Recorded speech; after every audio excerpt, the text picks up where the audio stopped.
Assalamualaikum warahmatullahi wabarakatuh. Perkenalkan, nama saya Anis Nur Amira dengan NIM 199614119 dari Program Studi Ekonomi Pembangunan Fakultas Ekonomi Universitas Negeri Makassar. Pada video kali ini saya akan menjelaskan hegemoni ekonomi oleh Antonio Gramsci.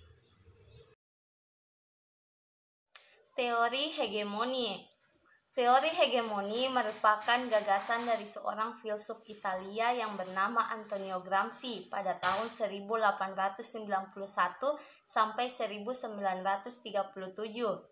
Sebagai seorang Marxis, Gramsci tidaklah berpendapat bahwa suatu revolusi sosial akan terjadi hanya karena suatu keniscayaan sejarah terhadap suatu revolusi yang akan tercapai melalui sebuah gerakan penyadaran masyarakat akan kondisi masyarakat yang tertindas. Teori hegemoni Gramsci menganalisis berbagai macam relasi antara kekuasaan dan penindasan di dalam masyarakat. Penindasan tidak selalu berarti penindasan fisik, tetapi bisa juga berupa penindasan pola pikir. Ketika melihat melalui perspektif hegemoni, akan terlihat bahwa media massa merupakan suatu alat kontrol yang digunakan oleh pihak yang berkuasa untuk mengontrol dan menanamkan pola pikir pada masyarakat. Hegemoni ekonomi.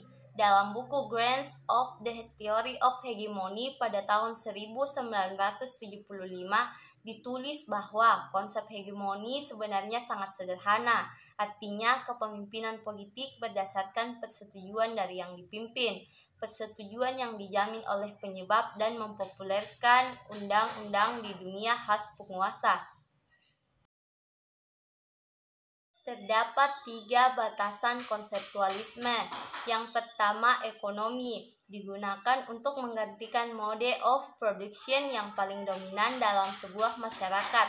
Yang kedua, masyarakat sipil merujuk pada organisasi lain selain negara yang didukung dan dilaksanakan oleh orang atau komponen di luar sistem produksi dan negara.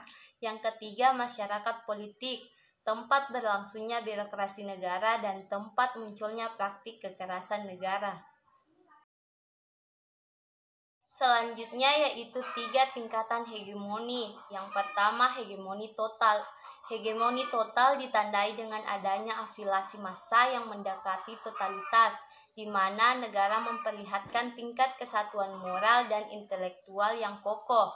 Nampak dari adanya hubungan antara organisme dengan pemerintah yang diperintah, di mana hubungan itu tidak diliputi dengan kontradiksi dan antagonisme, baik secara sosial maupun etis. Yang kedua adalah hegemoni merosot. Dalam hegemoni merosot, masyarakat kapitalis modern didominasi oleh ekonom kapitalis menghadapi tantangan berat, di mana ia menampakkan adanya potensi integrasi dengan sifat potensial.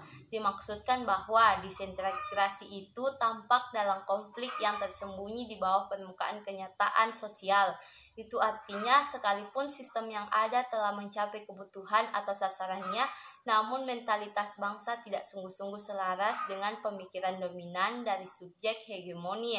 Oleh karena itu, integrasi budaya maupun politik mudah runtuh. Situasi seperti ini disebut sebagai hegemoni yang merosot. Yang ketiga yaitu hegemoni yang paling rendah. Dibandingkan tingkat kedua, hegemoni sebelumnya pada tahap ini berstandar pada kesatuan ideologi antara ekonomi politik dan intelektual yang berlangsung bersamaan dengan keamanan terhadap setiap campur tangan massa dalam hidup bernegara.